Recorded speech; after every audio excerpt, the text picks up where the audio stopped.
सरदार वल्लभ भाई पटेल की जयंती पर देश भर के लोगों को पहले सी प्लेन सेवा का तोहफा मिल गया है। ये सी प्लेन अहमदाबाद के साबरमती रिवर फ्रंट से केवड़िया के सरदार सरोवर बांध तक उड़ान भरेगा। हमारे सहयोगी शोहित मिश्रा ने दिन भर इस प्लेन की यात्रा की और वो अपनी इस रिपोर्ट में दिखा रहे हैं कि इस प्लेन में क्या कुछ है खास। देखिए उनकी ये रिपोर्ट। इस समय मैं स्पाइस शटल में मौजूद हूँ, जो देश का सबसे पहला सी प्लेन है। अगर आप अहमदाबाद से स्टैचू ऑफ यूनिटी तक आते हैं, बतौर सड़क से अगर आप आते हैं तो आपको 3 से 4 घंटे का सफ़र करना पड़ता है। लेकिन ये जो स्पाइस शटल की शुरुआत की गई है, जो सी प्लेन है, इसमें आप आधे घंटे में सफ़र कर सकते हैं। एक समय में 15 लोग इस स्पाइस शटल में जा सकते हो। जिस तरह से आप देख रहे हैं कि 15 लोग एक समय में बैठे हुए हैं। बाहर की तरफ अगर आप देखेंगे तो इसकी खासियत ये है कि ये पानी में लैंडिंग करता है, पानी से ही ये टेक ऑफ करता है और ज़्यादा ऊपर तक उड़ान नहीं करता है। इससे पहले हमने जो स्टैचू ऑफ यूनिटी है उसे भी साफ तौर पर देखा और अभी भी आप देख सकें कि बड़े पैमाने में आप जो चीज़ें हैं वो देख सकते हैं।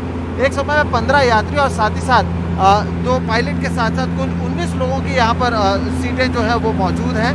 प्रधानमंत्री नरेंद्र मोदी ने आज सुबह इसी स्पाइस शटल में उन्होंने सफ़र किया था और कहीं ना कहीं ये आप देख सकते हैं कि इससे एक नया तरीके का टूरिज़्म को बेनिफिट हो रहा है, नए तरीके के टूरिज़्म की शुरुआत हो रही है। क्योंकि ऐसे कई जगह होते हैं जहाँ पर जो एयरलाइंस हैं वो नहीं पहुँच पाते हैं, वहाँ पर एयरपोर्ट्स की इशू होते हैं। लेकिन जिस तरह से इसे पानी में भी लैंड किया जा सकता है और ये पानी में ही लैंड किया जाएगा तो उसका कहीं ना कहीं बड़ा प्रभाव होता हुआ नज़र आ रहा है। आपको याद होगा कि 2017 में गुजरात चुनाव के समय प्रधानमंत्री नरेंद्र मोदी ने इसी तरह से एक शटल में उन्होंने जो है प्रचार भी किया था। और अब देश की पहली जो आप कह सकते हैं कि जो स्पाइस शटल है उसकी शुरुआत की गई है। ये एक्सक्लूसिव तस्वीरें आप देख रहे हैं एनडीटीवी इंडिया पर। एनडीटीवी की टीम इस स्पाइस शटल में पहुंची हुई है। आपको बताने की कोशिश की जा रही है कि आज सुबह जो प्रधानमंत्री नरेंद्र मोदी जिस शटल में गए हुए थे, ये वही शटल है, ये वही सी प्लेन है और उसमें किस तरह से आप सफ़र कर सकते हैं।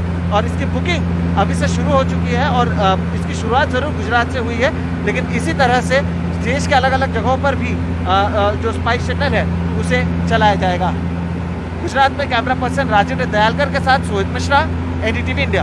ये हमारे साथ स्पाइस शटल के जो ओनर हैं। सर बहुत बहुत शुक्रिया हमसे बात करने के लिए। अजय सिंह सर, सबसे पहला सवाल ये होगा कि कितना बड़ा गेम चेंजर आप समझते हैं, क्योंकि अब तक इस तरह की चीज़ भारत में तो नहीं आई हुई थी और अब इसकी शुरुआत की गई है।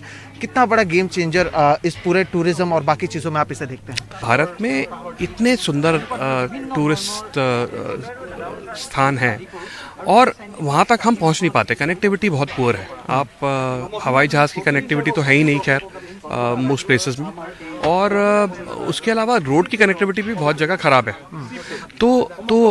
लेकिन एक चीज़ इसकी कमी नहीं है, वो ये है कि जो वाटर बॉडीज़ हैं हमारे यहाँ बहुत है, नदियाँ हैं, झील हैं, कहीं भी आप उतर सकते हैं। तो हम ये समझते हैं कि ऐसे स्थानों को हम टूरिस्ट मैप पे जहाँ पर और कनेक्टिविटी नहीं थी और जहाँ वाटर बॉडीज़ हैं उनको हम भारत के टूरिस्ट मैप पे और इंटरनेशनल टूरिस्ट मैप पे भी डाल सकेंगे। तो इस बात की हमें खुशी है। ये कमर्शियल प्रोजेक्ट है, स्पाइसजेट एक कमर्शियल एयरलाइन है, लेकिन हमें लगता है कि एक ये नेशन बिल्डिंग का भी काम है। बिल्कुल, टूरिज्म में एम्प्लॉयमेंट बढ़े, टूरिज्म बढ़े, एक ये हमारी एक देश को सर्विस है।